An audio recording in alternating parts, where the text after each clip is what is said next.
other things too. Like I knew other kids like taking medications and stuff like that, just like every day. Like, oh, I gotta, lunchtime I gotta eat my banana and take my pill. And I was like, it's so weird. Like me and my family, we don't do that. So there was that little voice in the back of my head that told me that it wasn't right. I wasn't necessarily thinking at that time that it was like not holistic, but I just knew that we've lived for millions of years. Yeah. Why do we all of a sudden need this like little pill, or in my case, this injection to live normally?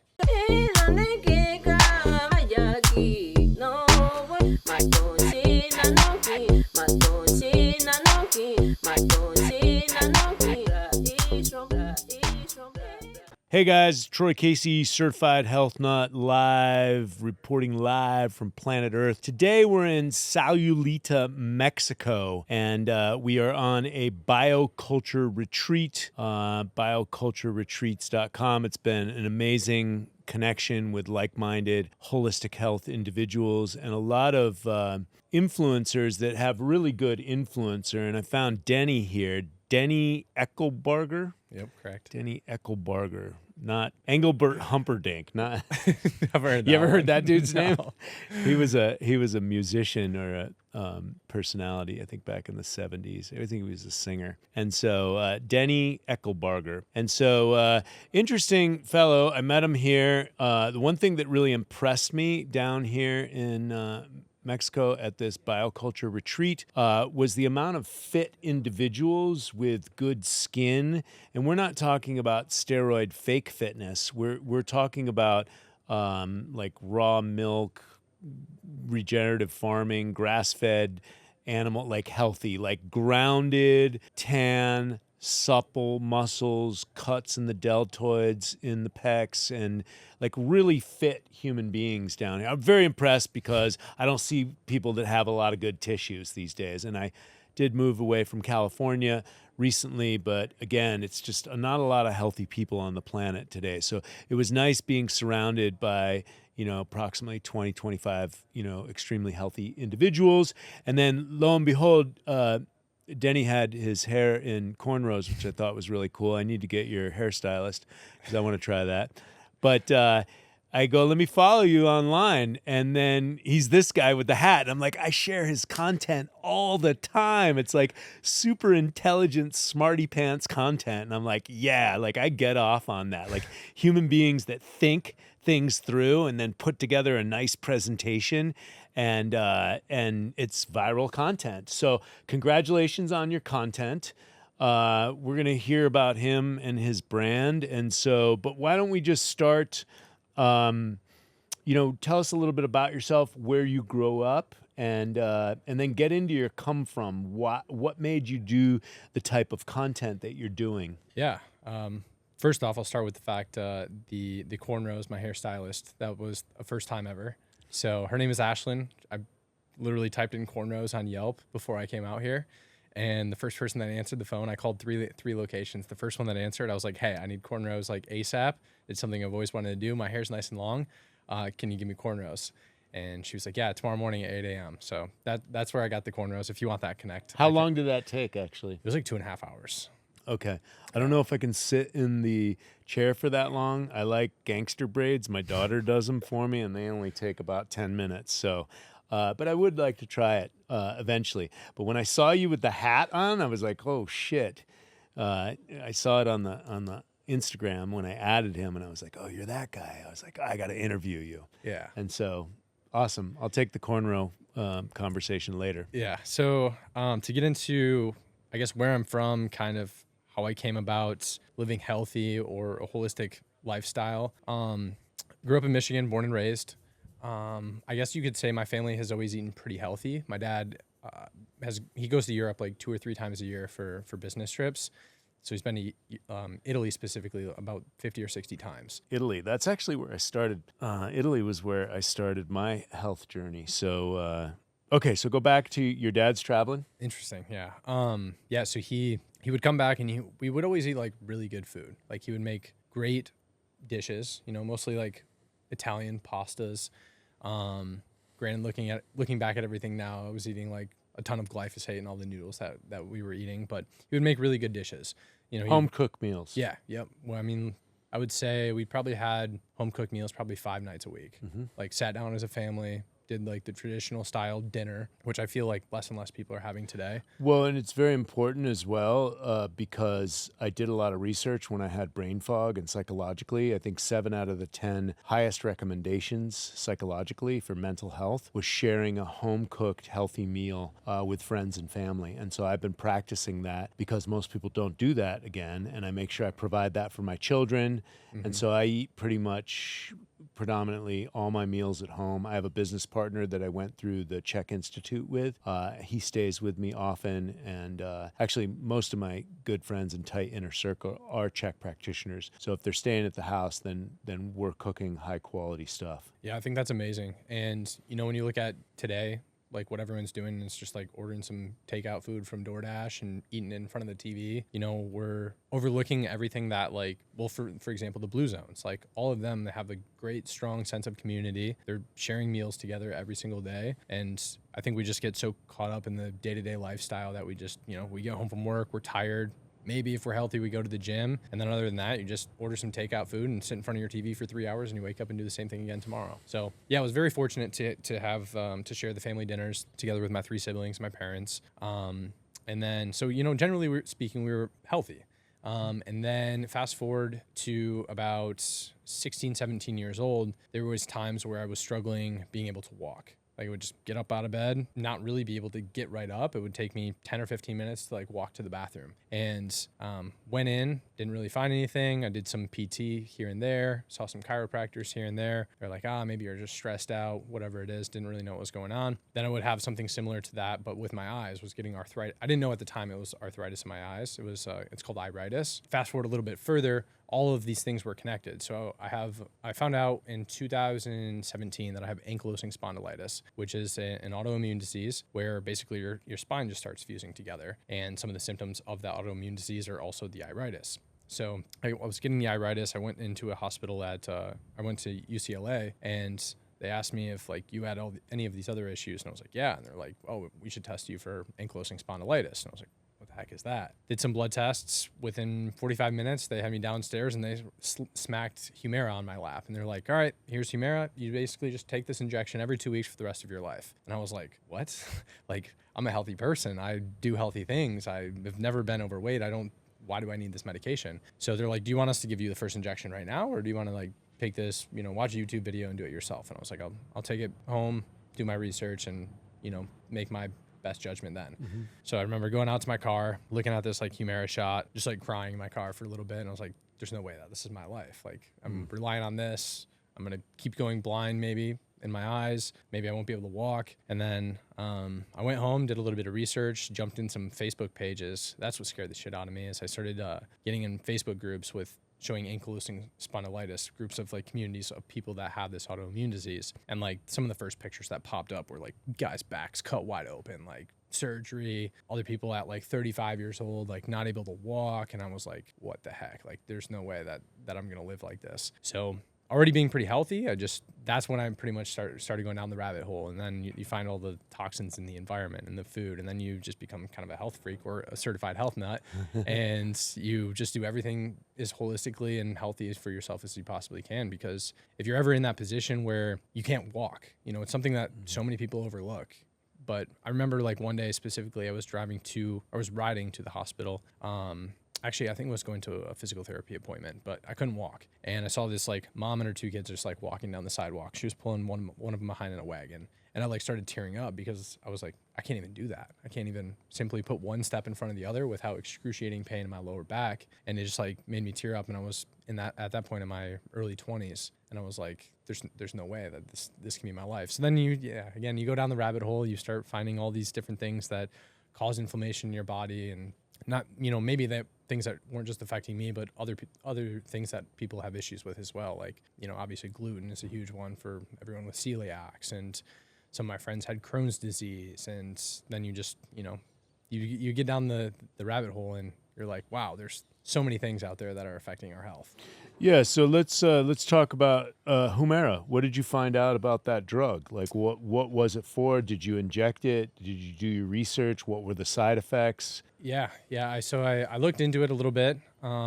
Instinctively, instinctively, like I knew that I didn't want to do it. But I was like, hey, like I also don't want to be blind and I also want to be able to walk. So I started looking into it, and I realized that a lot of people that were taking it, specifically from those Facebook groups, that they were working for a small period of time and then they would stop working, or they would work for a little bit and then people would have to take another anti-inflammatory biologic. And it just didn't seem like, kind of like all medications. And I've always kind of had this ingrained in me since a young kid that it was weird that everyone was taking all these medications. Like, I grew up going to school and all my friends were taking like Adderall. And I was like, why do you have to take a pill every morning to get through your day? Like me and my siblings don't. And I always thought it was like kind of strange for other things too. Like I knew other kids like taking medications and stuff like that, just like every day. Like, oh, I gotta, lunchtime, I gotta eat my banana and take my pill.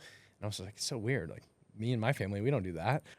So there was that little voice in the back of my head that told me that it wasn't right, that I wasn't necessarily thinking at that time that it was like not holistic, but I just knew that it, we've lived for millions of years. Yeah. Why do we all of a sudden need this like little pill, or in my case, this injection to live normally?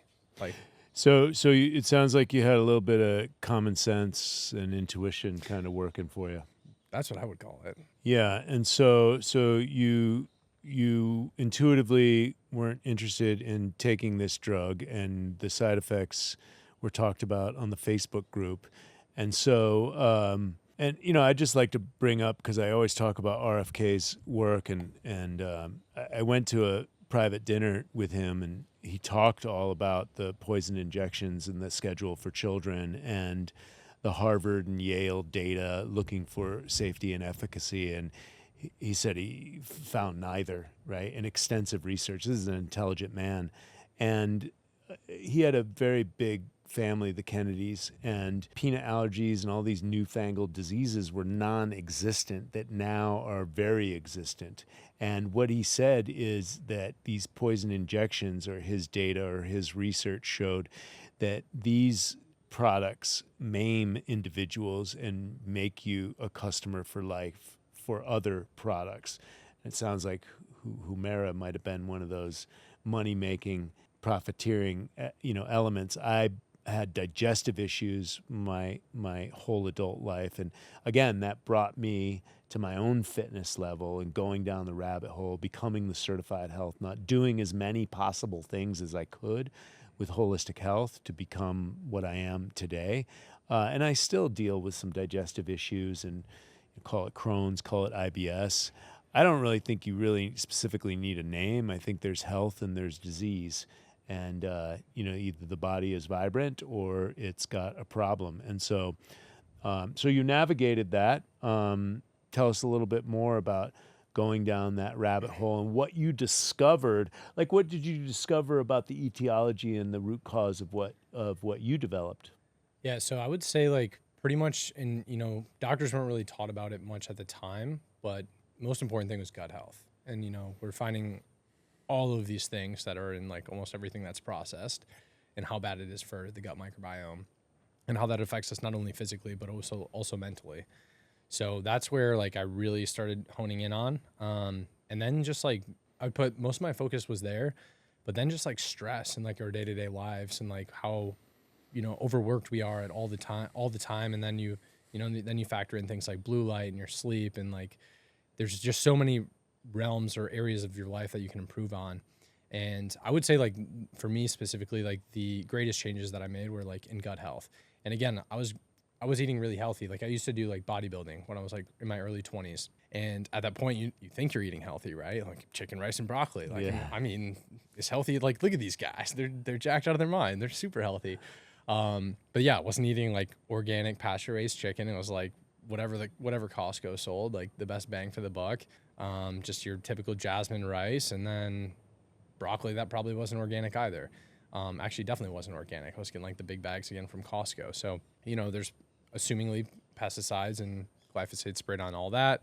The chickens are eating soy and glyphosate sprayed corn. So then you just like, again, you go down the rabbit hole, and then you just start cleaning things up one by one.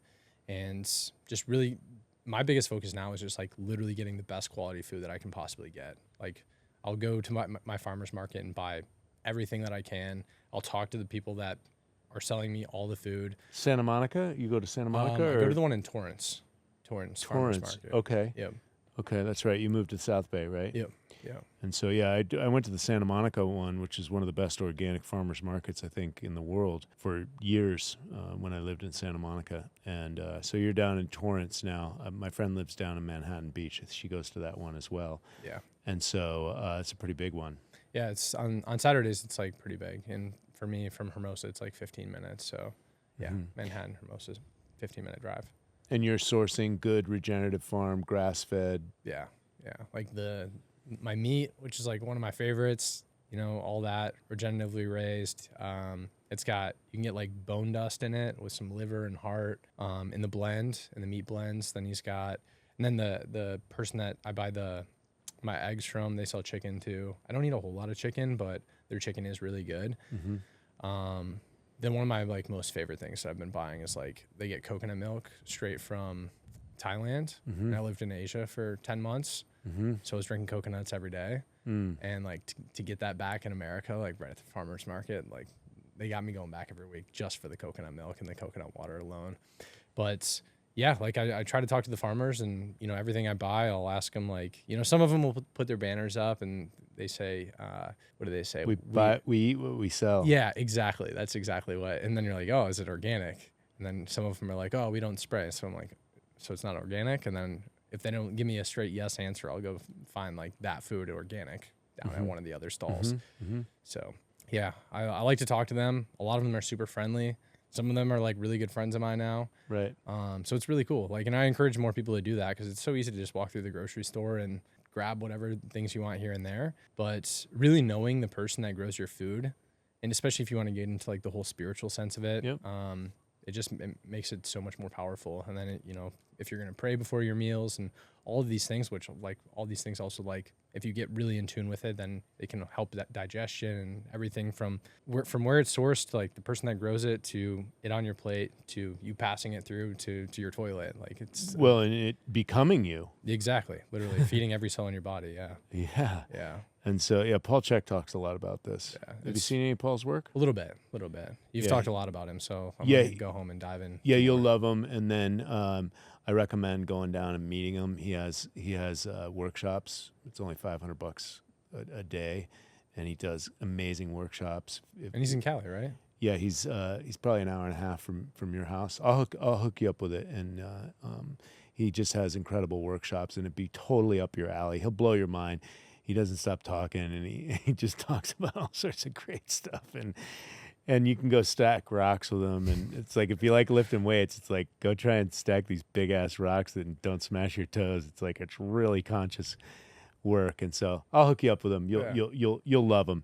And so okay, so you went down the rabbit hole. You start healing yourself. You look great. You were bodybuilding before, and you said in your early 20s. How old are you now? 31. Okay, so you're 31.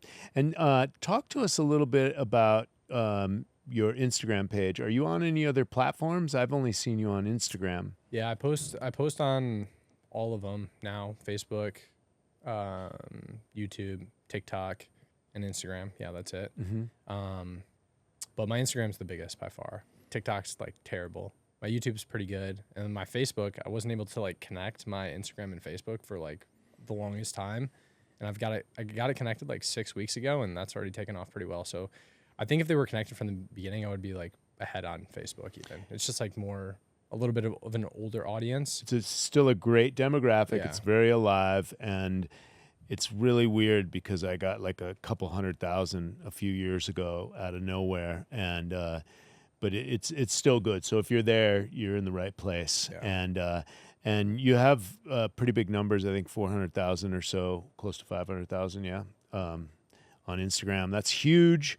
When did you start your Instagram? Because there's a lot of entrepreneurs that follow me as well. And they think that this is easy. And this guy's content is super highbrow, researched. He's got a good camera. He really likes to put high quality stuff together, and it really pays off. So let's talk about kind of maybe your entrepreneurial journey, because people think it's just easy to get in front of the camera and then start building content. So how long ago did you start, and what's the process been? Yeah, it's a great question, and I think it's like great information for everyone to understand. So I had a business in Los Angeles, California from 2017 to 2022. I built it. It got destroyed during COVID. I built it back up to a point where it was, valuable and somebody wanted to buy it. And then I sold that at the end of 2022. And then I moved on February 1st, I moved to Asia, moved to Bali, Indonesia. And I bought a camera and I was like, I want to live like the nomadic lifestyle. I want to work online. And also all my friends that were like had online businesses during COVID were killing it. I'm like, I'm getting destroyed because I don't have an online business. And LA was screwing me because they shut everything down. So I went there with a camera, a mic, a couple lights, and I was like, I'm just gonna figure this shit out. I've never edited a video, nothing like that. So I went out there, and then I just what I did is I actually created like another Instagram account. I just like followed all of the accounts that were in the health and fitness realm that I like wanted to, pull inspiration from. And what I would do is I would just basically like I would like get inspiration from something. Some things were off the top of mind at the beginning too, but it seems like there's so many things to talk about. But then like when you get behind the camera, you're like, what do I say? So, you get both ends of it. And still today, like sometimes I'll have like a week's worth of content and sometimes I'm like twisting a pen, like what the heck am I going to talk about today? But yeah, I really wanted to be an authority as soon as possible. And What was your other business, by the way? I ran a fundraising business. So I helped schools raise money through selling products, mostly like music programs, but sports teams and music programs. And we sold mattresses. It sounds like super weird and crazy, but it worked pretty well. Schools could make like $5,000-$10,000 in a day, and they didn't have to do any work. We would do everything. I don't know if you want to talk any more about that, but Well, I think it's interesting, and business, is not easy. And if you were successful at that, I think that says a lot. As it is. Business can have a lot of challenges, but if you got hit and there was some ups and downs, that makes sense. But if you were able to sell it, and then that answers the question a little bit. Some people have the Midas touch. Some people have good ideas. Some people are talented. Some people go through the school of hard knocks and are determined. It's always good to tell people's story because I think that's important. Sometimes people contact me and they're like, I'm just going to follow the next popular trend and I'm going to make some videos and everything's just going to roll into my bank account. And I'm like, okay. yeah. Let me know how that works out for you. Yeah, it definitely doesn't, it's not easy, that's for sure. But I always wanted to be an entrepreneur. So like I knew that doing what I was doing beforehand, like in Michigan, I was like, my life was never going to change if I didn't make a change. So that was like the biggest risk I took. And I basically put everything on the line, took out a huge loan and just decided to start that business. And like the first sale, it went terribly. Unfortunately, for the number of years that I ran that, the first one was my absolute worst, and it was only uphill from there. So, good for you. Yeah. So after that first sale, I was like, "What the hell am I doing with my life? Like, what? I just moved across the country, left my family, and now this happens." But yeah, you got to stay consistent, stay committed, and generally speaking, like, of course, there's gonna be hard times, but things will pan out, and that's the same thing I did with content. It's like I started with my page. I had my 600 followers from high school, and like all the years that I had my Instagram page, and would post like, I don't know, maybe 2-3 photos every other month. And it was, basically like your camera roll or your flip book or whatever people call it. And one day I just decided like, I'm just going to put this hat on just to, stand out a little bit and just start post content every single day. So the hat was day one. Yeah. Branding and marketing. There you go, guys. There's a little branding tip for you right there. So it's probably pretty easy to follow you because, like I said, you were sitting there talking to me. I didn't know who you were, and then I added you on Instagram, and I was like, "You're that guy. I've been sharing your content for a while now." So good. You had the branding and marketing. Continue with the story. Yeah. Yeah. So, I just started like posting every day. And what were you talking about in the beginning? At the beginning, it was mostly like I found again I was pulling inspiration from that other Instagram page. So I would just get a lot of ideas of, to me, people, I try not to post like a lot of fear-based content because I'm a very positive person, but it's very easy to like rip on the shit that's like so bad for us. And I saw a lot of other people doing that. And I was like, well, if it's working for them, it'll work for me. So. And seed oils warrants a little alarm. Yeah. And other things too, but. Yeah. So that's where I started. And honestly, like, I think we talked about this the other day. It's like, you know, everyone that tells you like to start a business or do this or do that, like they always tell you to niche down, niche down, niche down. And I was like, I always like thought that that was wrong. I was like, I want to talk about, you know, if it's a personal brand, I want to talk about whatever I want to talk That's about.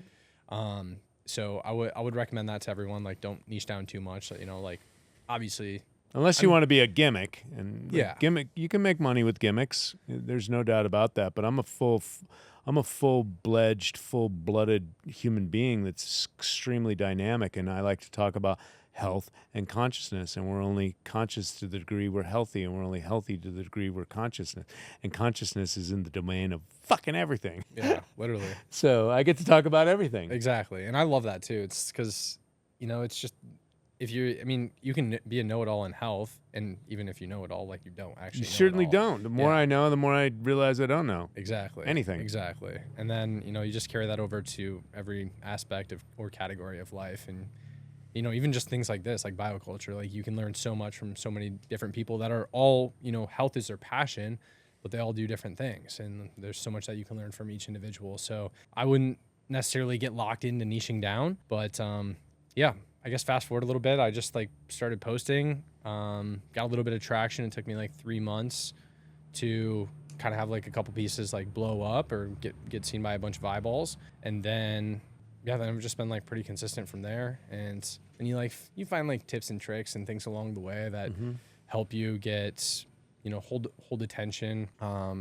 you know, hooks, I guess, that really grab people's attention, things that improve retention. What else are there? Props are like a huge thing that I've been implementing a lot. Like you'll see me now in my content. I used to just be like just me talking to the camera, but now I'll try to like bring in props and stuff just because like that's why all the people in the grocery stores like Kyle, like it just works really well. People are like curious of all the background and things going on. So props are something that I've been implementing more of. I'm going to steal that. Yeah. Stay tuned to Certified Health Now. I'm going to get some props and Even if it's one dazzle you thing. guys. Even if it's just like one thing, like you can just be like, did you know that water? And, you know, hold it up and talk something about it. Glass bottle water is better than having limp dick microplastics. There you go. There's some content right there for you. I'll have the editing team make that Chop one. Make it a 5-second video, and then they'll watch it more, and they'll share it with all their friends because it'll be funny and whatever. Yeah. I don't give it that much thought, but I do. Yeah. I like comedy, and I like to be, you know, whatever entertains me, and so that usually catches the algorithm sometimes as well. And I'm not always funny, but Yeah, I try to mix in some humor too. Some like things we were talking about the other day, like lifestyle, you know, your story. You know, it's obviously really important to have like good quality content, but I think if you can like mix in a little bit of like who you are, your personality, that's the stuff that people really resonate with. So I've been trying to do a little bit more of that as well, just so people get a better idea of who I am. Now I do feel like I've kind of created this like little army of like people, like when I like rip on Bill Gates, like hundreds of people in the comments like F that guy. So it's just kind of cool. But yeah, man, you just stick to it and like it should happen. Like if you're putting good quality content out there and like people can tell that you want the better for everybody, like they're going to support you and you'll grow with everyone else. So tell us a little bit about some of your viral activity. Viral activity. Just had a really good one on coconut water. What's going on with coconut water? Well, like I told you, I found this place in my farmer's market that's getting like great coconut water. And Are they little hard round ones, or they're getting from Thailand, so they're getting the big ones, kind of like here. the big green ones? Yeah, Yep. like here. But they also like make the milk, which, you know, they mix in the meat with it. Yep. And it's so good. They ferment it and make yogurt with it too. They don't have a yogurt. At least not that I know of. They might. I might have to ask them because I think they would make one for me. But that's super good. So back in World War II, I found like this information that I didn't know. Again, this is another reason I really like making content, because I'll do a little bit of research on everything I'm going to talk about too. And I put a lot of the research like on my content. Again, I wanted to like have authority. So I felt like if I did that and would like be able to prove the research, more people would trust me. So that was one of the things I did. But I found out with coconut water specifically that in World War II, around some of the Pacific Islands, when people were getting like obliterated, if they ran out of blood, they would actually Blood inject transfusions. Yeah, they would actually like inject coconut water into people to help extend their life in times of emergency. So that was like my hook. And I had a prop. I was like, did you know that in World War II, and then I was looking at it, and I think like both just seeing it, and because it was in a glass jar without any labels on it. So like people are automatically just wondering like what's in here. And then, I'm dropping this like crazy fact about coconut water and how we injected it in people. Then they were just hooked for the whole video and had listened to everything that I said. And then I talked about like more of the coconut water you would see at your grocery stores. Like I love buying. So hold on, let's back up. So World War II, injecting coconut water, blood transfusions. What is it about coconut water that, you can inject into your arm? Yeah, it has a similar electrolyte balance. So potassium. As your blood, it has as your blood? Yeah. So I don't know specifically off the top of my head, but I would say potassium, magnesium. There's one I believe that coconut water had that our blood doesn't, but it was similar enough to help people live longer. I've been drinking, I would say, for probably 10, maybe even 20 years, because we were getting the Thai coconuts from downtown Los Angeles, and then they got really expensive. Then Harmless Harvest came out, and then I also work, my superfood company dehydrates some. So I've been doing 2 or 3 coconut drinks a day for so good years. It's so good and so hydrating too. Oh yeah, I've been living in the desert, so I do about 3 coconut waters a day in Arizona for the past 4 years at least, and I was doing probably some when I was living in LA as well. Yeah, I love it. Like the Harmless Harvest, Costco has like their own brand too. The only pasteurized one that's good is Taste Nirvana. Did you find that too? I try not to drink it pasteurized. I don't either, but I sometimes, like, I was in Hawaii one time, and I've been to places, and all the carton ones, I'll say this, all the carton ones taste like cardboard. All of them. Yeah, all the pasteurized ones taste like crap. Sorry, guys out there, but I have never tasted a paper box coconut water that tastes any good, and the enzymes are depleted. Like, it just tastes like shit. And so, was it Taste Nirvana? I want to say it comes from the Philippines. They have cans, and the cans are okay. Just the sugar content, there's something about it that's still kind of living. And then they have a glass bottle one, and it has some chunks of and for some reason, Taste Nirvana, and I do believe it is pasteurized to one degree or another, but it's the best tasting one. Other than that, I have to get Harmless Harvest or anything. Anybody that is doing, what is that, HPP, or what is that? It's a preservative, but they use air pressure and they seal it. So they get the coconut water out, and then it's a preservative, but they seal it, and then it's refrigerated over here. However they process it, it's refrigerated, and then the way they put the cap on, it's pressurized so there's no other air. That's what Harmless Harvest does. I think it's called it's some kind of high pressure packaging or something, HPP or something. Is the Taste Harmless, or excuse me, I'm mixing that. Taste Nirvana? Is Taste Nirvana that one you said is pasteurized too? I think it is. Is it like the green? Like and it comes in a can, okay. A 16-ounce can, a big can. Is the liquid clear? And the liquid is clear. Okay, so and that's in the glass bottle. Okay. Interesting. I haven't heard of that one. one. Check it out, because where do you get it? You can get it at the Co-op if you're in LA, or okay. I don't know if Air One has it, but I thought that was very interesting, and I saw them at the Natural Products Expo as well. And so if you're watching out there, all the box stuff tastes like garbage. Prove me wrong. And then the Taste Nirvana stuff, and it's a little cheaper too than the HPP, whatever it is. The raw coconut, and the raw coconut tastes the best. And that's what they do. I think they're just importing the place that I get it from. Cocoa Moo, I think they're called. They're getting just like the coconuts from Thailand and just doing it all right there, and then they basically pour it into like the big 5-gallon like Gatorade carboys, and they show up to farmer's market with those, and then they've got like a strawberry milk. They had a pumpkin spice one. I'm not a big pumpkin spice guy, but my God, that coconut milk was so good. And yeah, they have a couple different flavors, some chai, they'll mix it up every week, and it's so good. Like I'm addicted. Like I literally have to go back every week. Yeah, next time you're in Encinitas, go to the farmer's market there. I think it's in Leucadia, and they have a sugar cane guy. Do you know anything about sugar cane? A little bit, but that sounds amazing. Sugar cane raw is very healing, right? And it's not like sugar or processed sugar, and it's so nourishing. It's a liver tonic. It's a liver detoxifier. It's amazing. Anyways, and they're very nice people. They studied under a woman who had a bunch of sugar cane in, I think, Oceanside, and they got some property, like 15 acres out in Escondido or something. Anyways, they're growing it now. Very young couple, and big shout out to those sugarcane people out in Encinitas Farmers Market, because you're in for a real treat. And definitely they sell it in glass bottles as well. Like, get some to take home. You'll love it.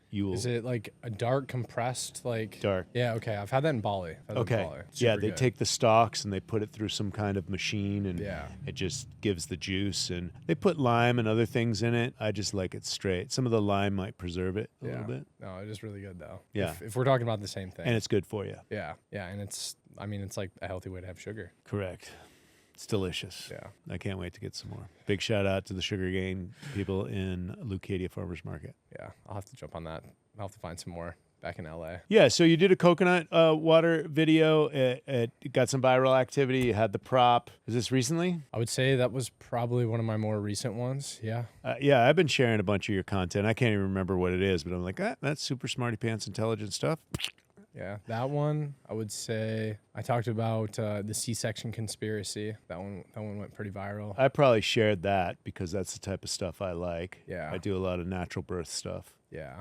Yeah, I got, and the more I granted I don't have many kids, but like the more I learn about what's happening what's actually happening in the hospitals, the more I like want to do nothing with them. And when I went into the research on like the C-section conspiracy, I was like, this is is insane. First off, I don't know. I definitely won't remember all the numbers, but a normal like vaginal birth takes longer. Mm-hmm. So that's like time, money. Exactly. But it costs less money to have a vaginal birth, and a C-section is more is more expensive. It's like 30 grand or something. And you it's can faster. time it. Yeah, exactly. And it cuts your abdominal wall, which is your ability to walk. Yeah. And they don't get the vaginal secretions microbiome all over the microbiome and in through the nose and mouth, and which is the baby's medicine from the mama. And also it doesn't squeeze the pineal gland because you have a soft part on your skull. So your skull squeezes coming through the vaginal canal. And they say the psychiatrists and psychologists have a very difficult time with C-section babies later on in life because they haven't had that mystical experience coming in with the DMT squeeze.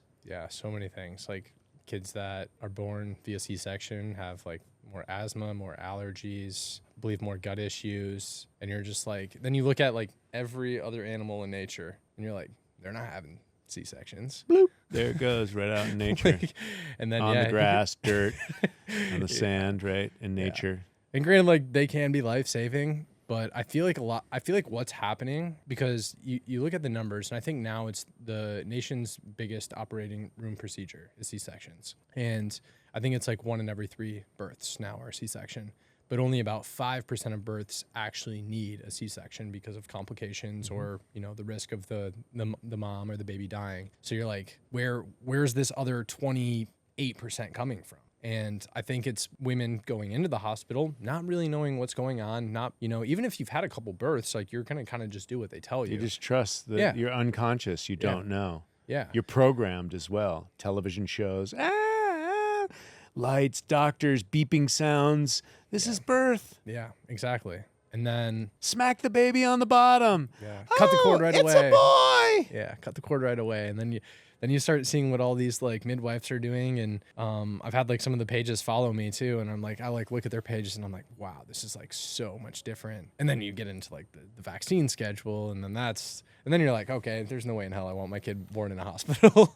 Well, I went down that road. Actually, how I went viral in the beginning of YouTube back in 2007, I think we launched our birth video. And it went viral until it got flagged for nudity. I'm like, and viral back then, I mean, if I got more than 100,000 views, I was like, wow. Yeah. And so I got like 400,000 views, and it got flagged for nudity, and then I uploaded again, and it stopped at about 400,000. But one of my most viewed video on YouTube, and I've been on there for 2 decades, was my son, I think 20 minutes after, because he was born in water in my living room. I delivered him, or I was, I had professionals around me, but I was able to catch him. And the video 20 minutes after, when he was getting checked out in my bedroom, that went viral. And he was a water baby. My kids are amazing, and I've done my best to keep them out of the hospitals. My daughter ended up in the hospital for some challenges my ex-wife had, but our job was latch baby on to mama and get out of Dodge. That was like, because I don't know how much research you've done, but hospital mistakes, adverse reactions to properly prescribed drugs, and malpractice is the number one. They don't combine those numbers, but that's the number one killer. My research shows that the number one killer of human beings is, I know, number 3 mistakes. For like, through like prescribed medications and things like that. Mistakes is like, I think, number 3. And then again, like, I don't know how combine them all. Yeah, how can people just not connect all these dots and be like, maybe I shouldn't trust the doctor? And that's something that I get too. Like, oh, why would you even listen? Like on Instagram, it's like, why would you even listen to this guy? He's not a doctor. And I'm like, I even showed a video that I wouldn't say it went viral. I had 500,000-600,000 views maybe, but I showed a doctor talking about like all the mistakes that like doctors make. It's like kind of like you pull up another video on screen, so I have it like playing while I'm in the back kind of watching it. And yeah, he just talks about like how hospitals like don't actually want people to heal because like white walls, no sun, all of these things that hospitals are doing. Synthetic artificial sheets. light. Yeah, exactly. No linen sheets like we used to have. Absolute shit food. And food is medicine, let's face it. Hippocrates said, let thy food be thy medicine, and thy medicine be thy food. He's the father of modern day medicine. Doctors must take the Hippocratic oath when they graduate, which the first component of that is do no harm, and pharmaceutical drugs are known to have side effects, which is nothing but harm.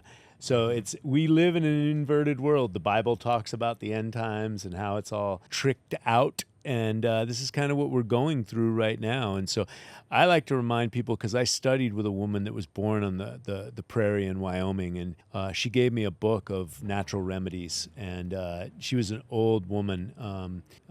I did a retreat with her, and she gave me her book on natural remedies. And her mom didn't go to the hospital. She had the baby outside.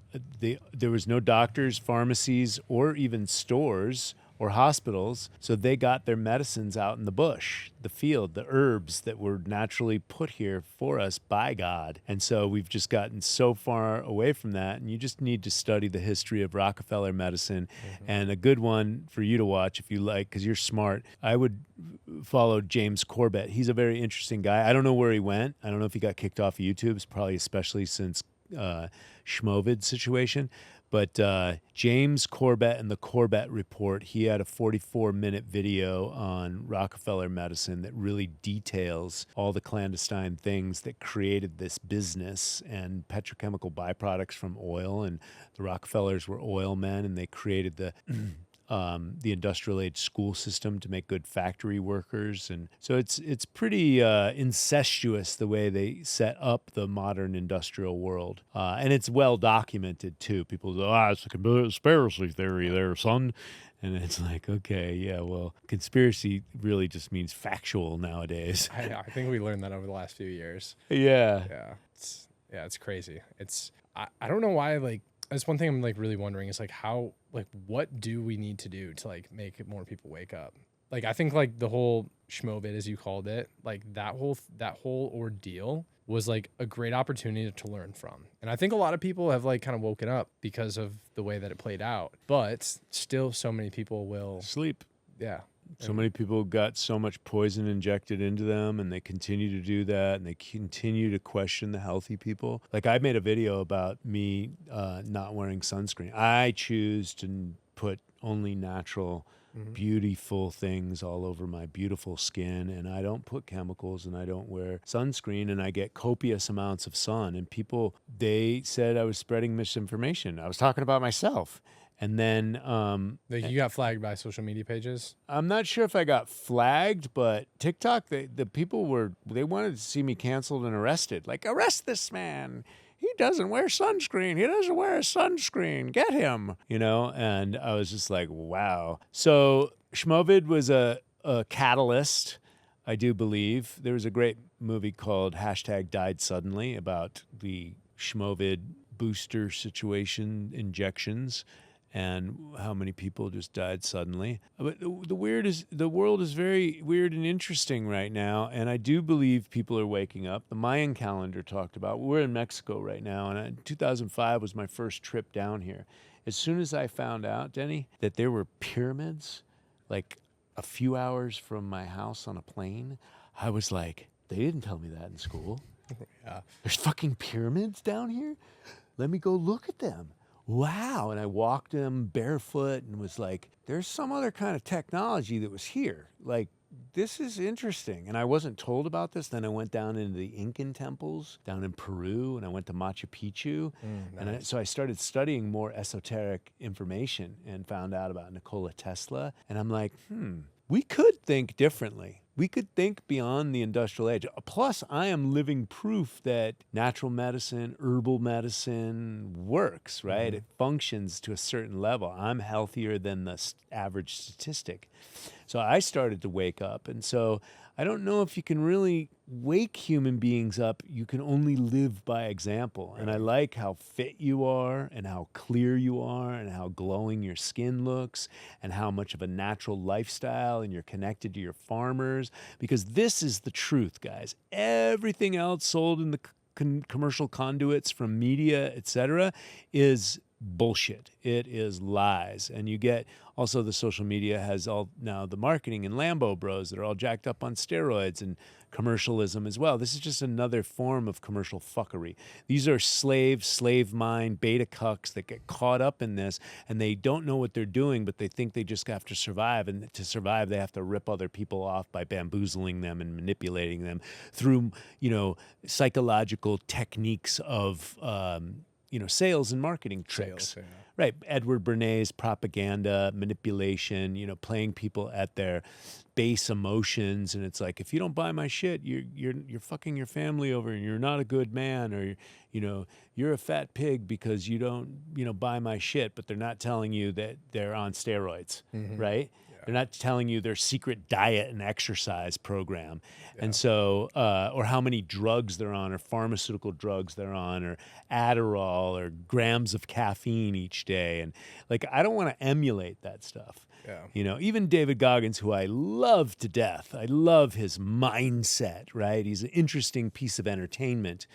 But I don't want to be that fucking guy. I don't want to run myself into the ground and fucking be all pissed off and shit. And so, and I love the guy. He definitely is very interesting. But I'd like to get David in my crosshairs as a client, because I think I could teach him some ninja stuff to transform that, to take him into his 80s and 90s. I don't know if he's going to have any knees left if he keeps going the way he does. And that's just my own ego trip. By the way, anyways, I love David unconditionally, just the way he is. But again, that type of yang energy of just like, I gotta be, like, this is the disease that humanity has. I spend a lot of my time, dude, fucking doing nothing, relaxing, getting optimal sleep. It's nice. Doing qigong, working in versus working out. Yeah. And That's one thing I would say, like, I really realized when I moved out of America to Bali. Like, you see, and touching on the blue zones, like I touched on earlier too, you just see how, first off, how little they have and how happy they are. And I think if you've grown up in America your whole life and you just see the rat race everywhere, especially if you are born or raised in an urban city, and you just like go and you see that, and you see these people living like in like a shack with like 10 people, and they barely have running water, but they're walk outside and they have huge smiles on their faces. You're like, what the heck? Why are you happy? Like, And you have nothing. Like, that's what you think. And they give you their food. They'll give you anything. Dude. My freezer went out one day, and I was like, shit, I just bought like $200 worth of meat. Like, I don't want this all to go bad. So I went to like the grocery store, or the closest grocery store, which is like, I don't know, it's like a quarter of a Rite Aid. Like, it was just like, they barely have anything, really small. But I was like, hey, do you guys have a freezer? And they're like, no. And they just pointed me down the road, and I went down there, and it was a Warung. Like, these guys sold petrol in like 2-liter bottles that you could get it for like $2. They fill your scooter up, and that was the only thing they had. And they had a freezer, and they would sell ice too. I didn't even know they sold ice.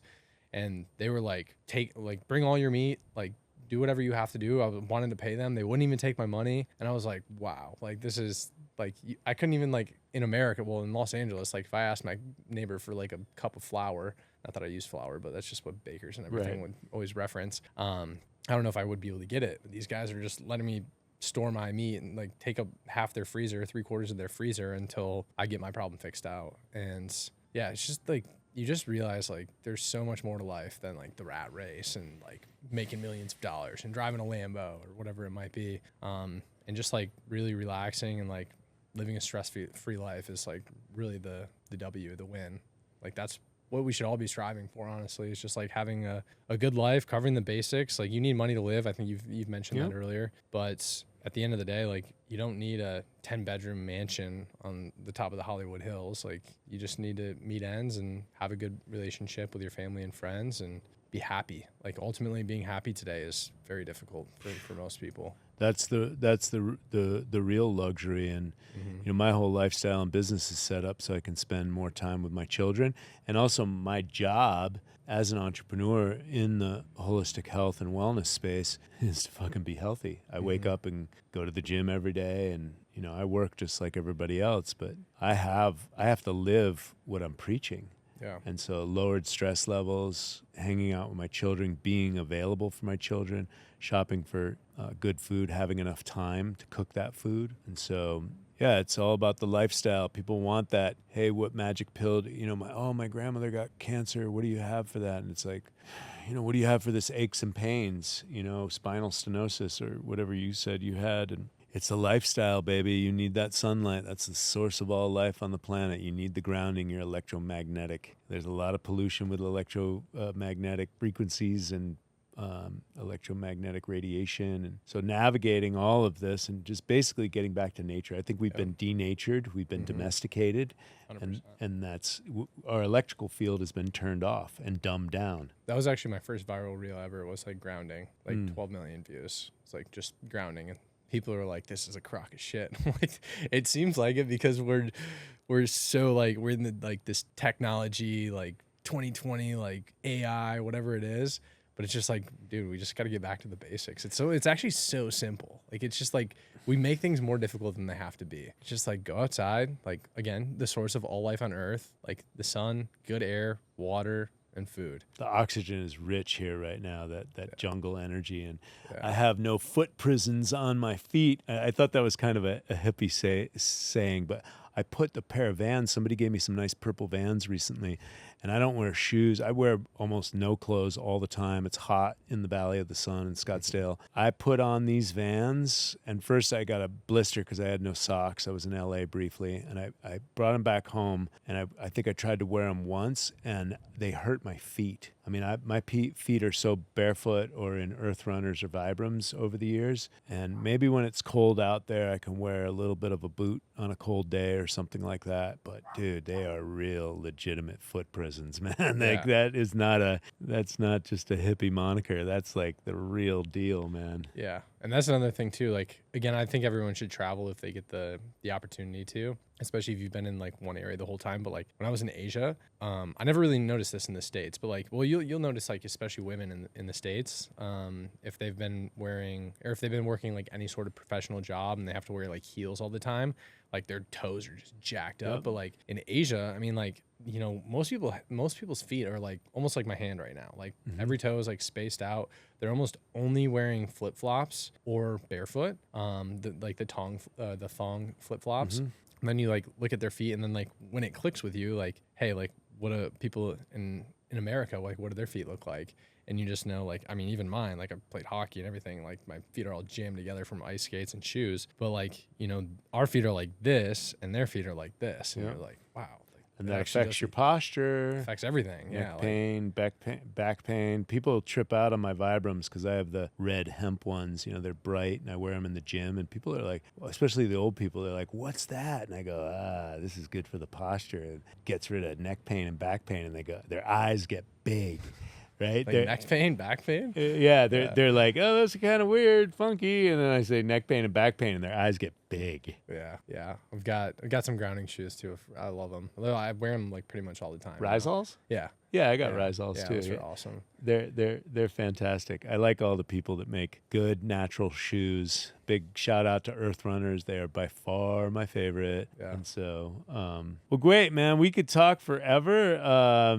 Tell people more about and where they can find you and how they can get in touch with you. We're here at a bioculture retreat. I don't know if those guys are offered you retreats as well, but maybe you have a retreat coming up with them. I'm going to do retreats with these guys. And, bioculture retreats is all about meeting people like this. Maybe you're in the holistic space. Maybe you're in the entrepreneur space. Maybe you just want to get healthy. Maybe you want to meet one of your favorite viral followers and come to a tropical place like this. So tell people a little bit more about what you got coming up and where they can find you. Yeah, can pretty much be found on all platforms at Denny_doer. I run 2 online holistic health communities. So basically, like everything that we've been doing in the last few days, I coach that stuff online. I would love to, I mean, they have offered me to like co-collab on a retreat here, so that could be potentially something in the near future. And I would say that if you liked any of the things or all of the things that we've talked about on this podcast,